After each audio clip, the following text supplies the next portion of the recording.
Tiger was the undisputed king of the forest.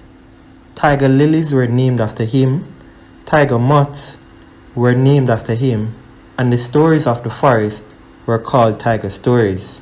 Anansi was a nobody in the forest hierarchy. When the animals gathered together, they would ask idle questions like, who is the strongest animal? Or who is the bravest? All together, they would chorus, Tiger! And just to poke fun, they would say, who is the weakest? Like a church choir, they would all sing out, Anansi! Anansi got sick and tired of it all. One day, he met Tiger face to face in the forest. Anansi bowed low to Tiger, but Tiger did not acknowledge Anansi the least.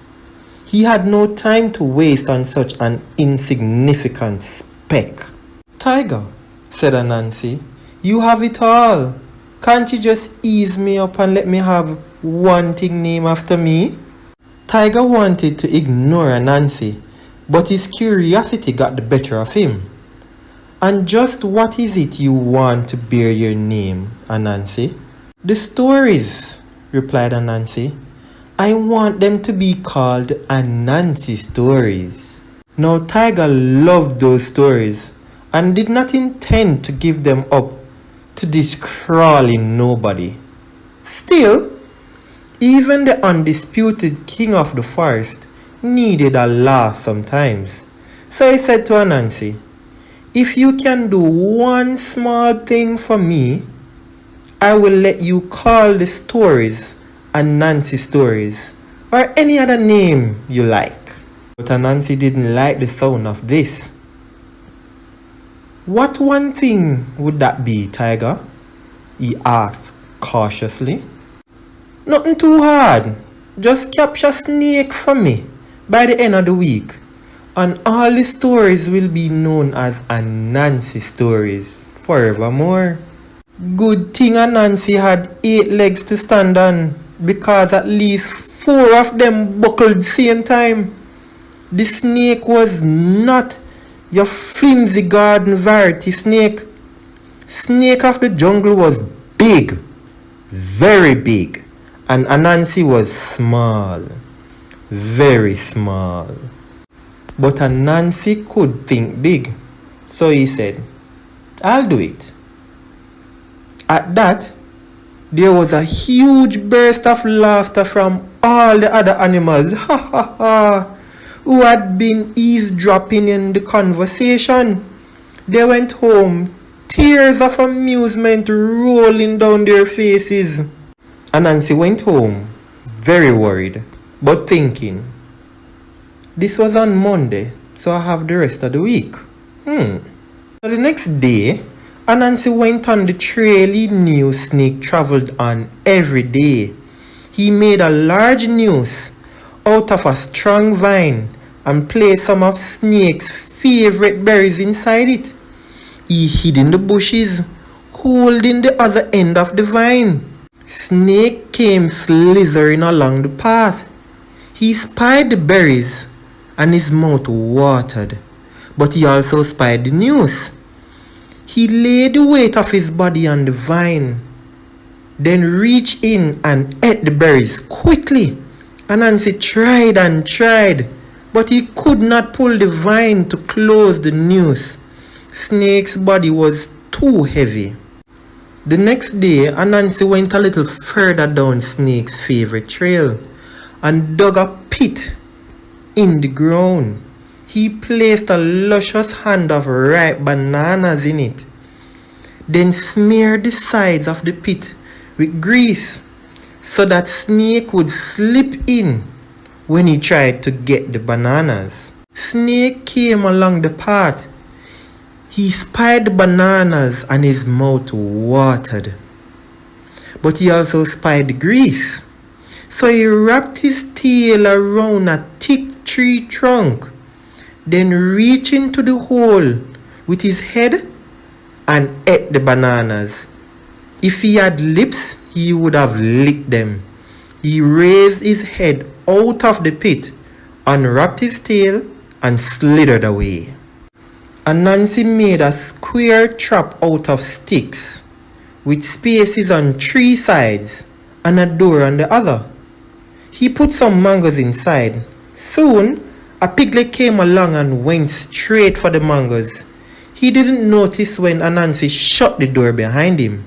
Anansi figured that Snake could get inside the trap through the spaces, but that he would be too fat to get out after he had eaten the piglet.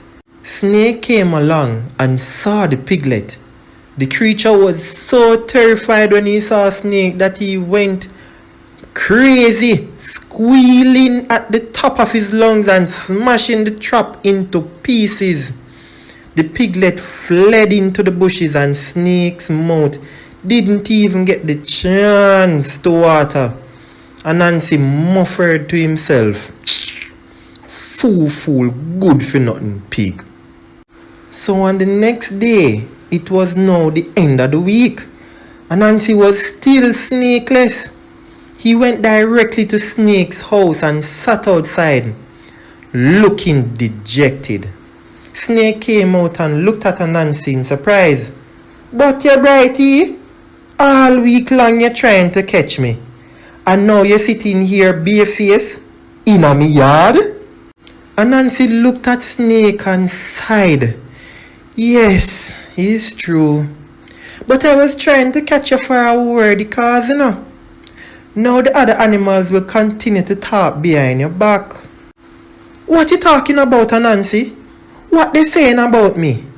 Anansi said, Well, I really shouldn't be telling you, But they're saying that you believe you are the longest thing around. And that you think you are God's gift to longness.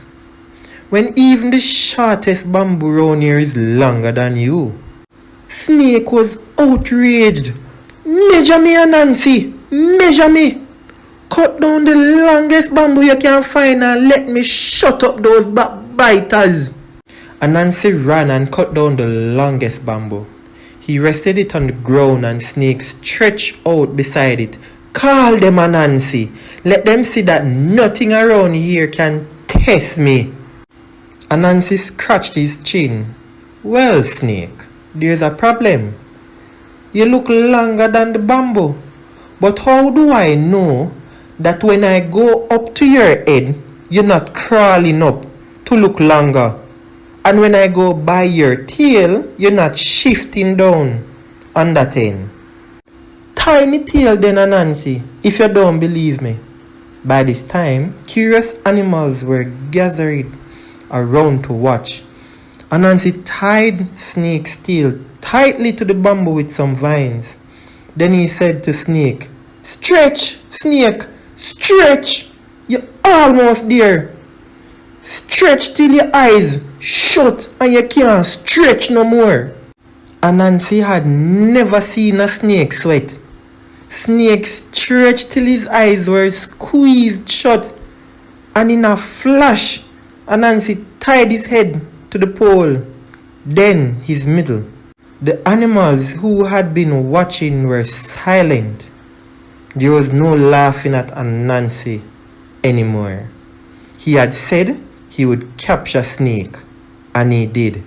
And from that day to this, the stories have been called Anansi stories.